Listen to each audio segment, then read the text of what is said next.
Martin. And the one and only Sam Edge. Now, this is the finishing touch, episode 2. And we're going to be looking at the ending of another iconic match in wrestling history. Which, may I add, I don't know what it is we're discussing, so I'm literally finding out when you do. Yeah, we're going back 15 years to April 2001. The main event of Wrestlemania 17. Rock versus Austin. Wow. A lot of people consider this match very controversial over the fact that it was the beginning of Austin's only heel turn in the company. Yeah. And specifically the ending of the match. Now, there wasn't a lot of build up to the story in this match. It was very simply a case of Rock has the belt, Austin wants the belt. Yeah. And that's all the story you needed at the time. And plus, we've seen Rock versus Austin many times, and even at WrestleMania before, and they're always instant classics. They just both know how to work off of one another. Not to mention, I don't think I've seen anyone take the Stone Cold Stunner quite like The Rock does. Yeah, he literally does, what, 2 or 3 backflips? Yeah, at least. No, this was a very classic match. I remember staying up and watching WrestleMania 17 before I was supposed to go to school. I snuck down in the middle of the night. And this was a good match. Yeah. As I say, an instant classic, and for more reasons than what we originally thought. When, as you say, we had the ending of the match, which I don't think anyone ever saw coming. Now, this was a long and very decent match. Vince McMahon comes out towards the end, and you're thinking, well, him and Austin have been at war for years, so of course he's going to try helping Rock win. No. Quickly became apparent that Vince was helping Austin. Some strange reason. Gave him a chair. Austin asked for a chair, and Vince gave him a chair. And Rock must have taken, 15, 16 chair shots. Yeah, he got hit a lot. And this was back when you had open chair shots to the head as well. We may add as well. The thing I liked about this match was in the previous preview to it, Rock said that he was going to give Austin everything he had, and he really did. The Rock took a rock bottom, he kicked out of 2 stunners, he kicked out of numerous belt shots to the face. Yeah. He didn't know what it would take to keep the Rock down. No, this was back when not everybody instantly, for some unknown reason, kicked out of people's finishes. Yeah. These were back in the days when finishes were finishes for a reason. Yeah. Now, I've been a staunch defender of finishes over the years, then they should have definitively ending matches, but this was one of those rare occasions where I'd say the rules were relaxed a little bit because both superstars wanted the belt that bad. Yeah, and you really felt it. It was unbelievable. And it was one of them matches where you just didn't know which way it was going to go. Because you had 2 huge wrestlers over more than anyone else with the crowd, both guys. They were the 2 at the time, the top, absolute 2 best in the business. And of course, with it being in Texas, Austin got the majority of the support, but there were more than enough on the Rock side too. Yeah. Neither of them got booed. No. This was good guy done well. Yeah. Unfortunately, I think company need to go back and look back on these matches in these days and just think, right, what did we do back here to just make it instantly click and work so well? Because unfortunately, these days they're a little bit too predictable, and they just love to go with a bit too much with the classic heel versus good guy. Yeah. One wrestler has got to be one or the other. Now, talking about the ending of this match, speaking where it went for the company, the last image of this WrestleMania was Austin and Vince holding hands, drinking Yeah. I can't believe it. He sold out. Yeah, which we thought we would never see in, well, quite frankly, any time. I mean, anyone that was watching wrestling back then, or you can even go back on the network and watch Austin versus McMahon.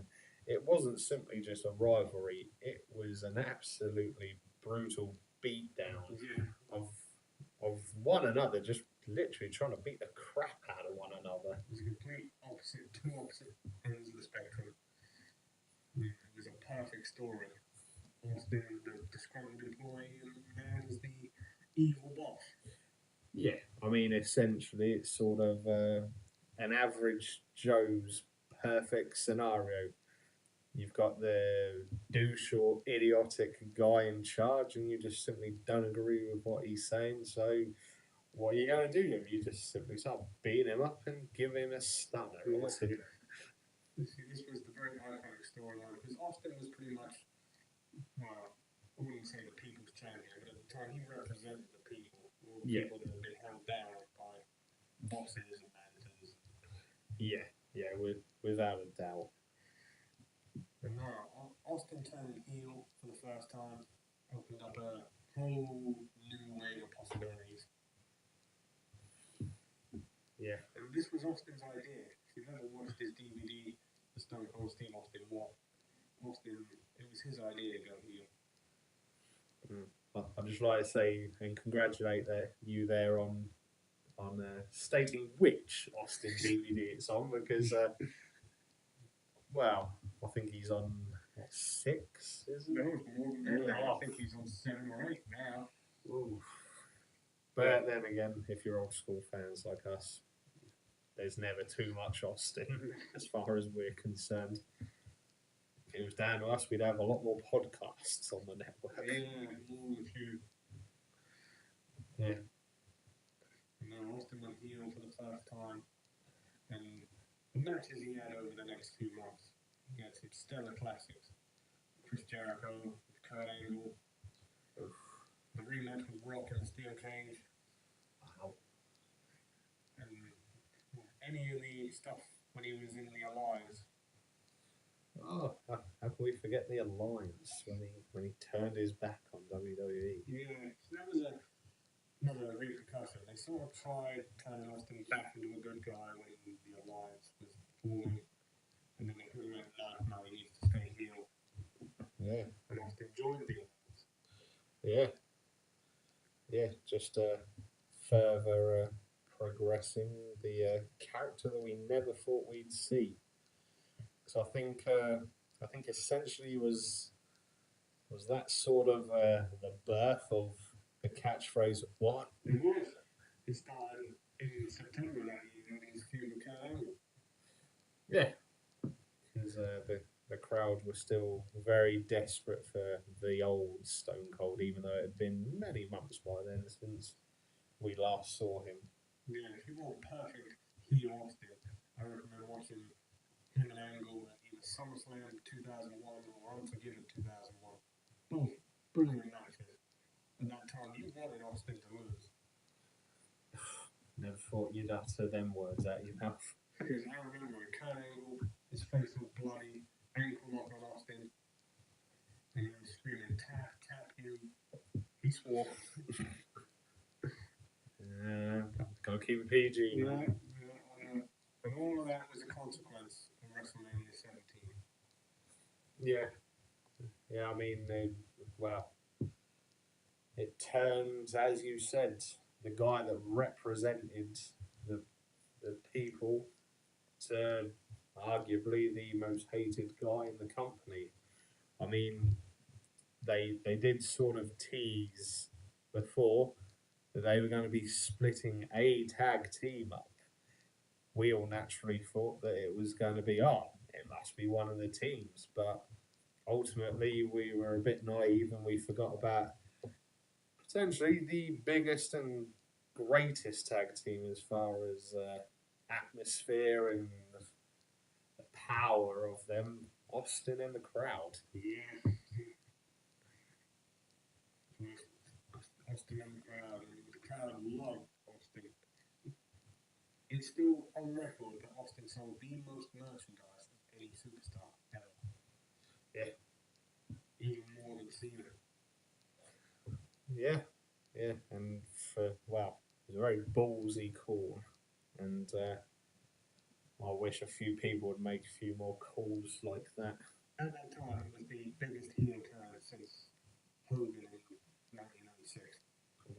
Wow. Yeah, obviously that was in the WCW days. Now, Austin has gone on record since then. If you've watched any of his podcasts recently, and he said that if he could go back and do Wrestlemania 17 again, he wouldn't turn heel. He wouldn't do it. He said he would end the match with a stunner, drink a beer with a man, and stun him, and the final side would be him still being cheered.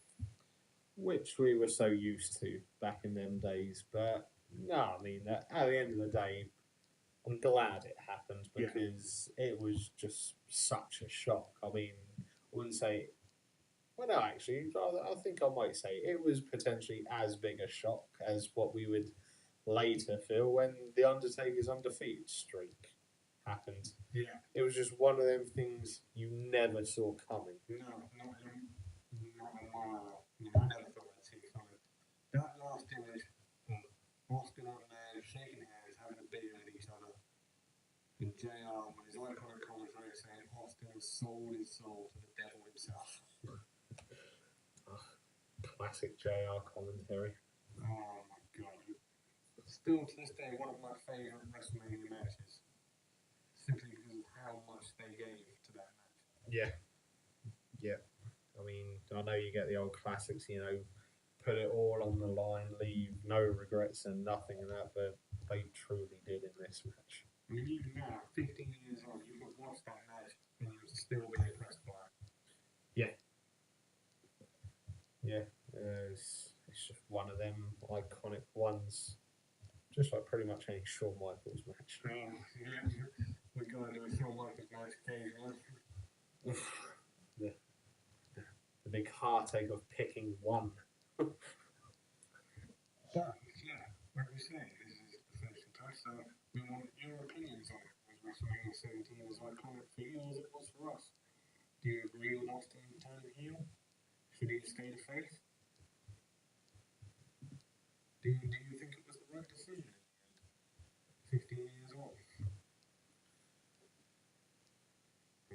And for me personally, I was happy with the ending now. I think it should stay how it is. Because that is one of those iconic moments in history. Yeah, I mean, I was probably one of the biggest Austin fans. I didn't really care for an awful lot of wrestlers back then, apart from Stone Cold. But yeah, you look back on it now, and it was just an unbelievable time and event to happen. And it was one that truly shocked everyone. Yeah. I would like to hear from maybe someone who was in the building at WrestleMania 17. Maybe a Texan. Were you happy with Austin turning heel?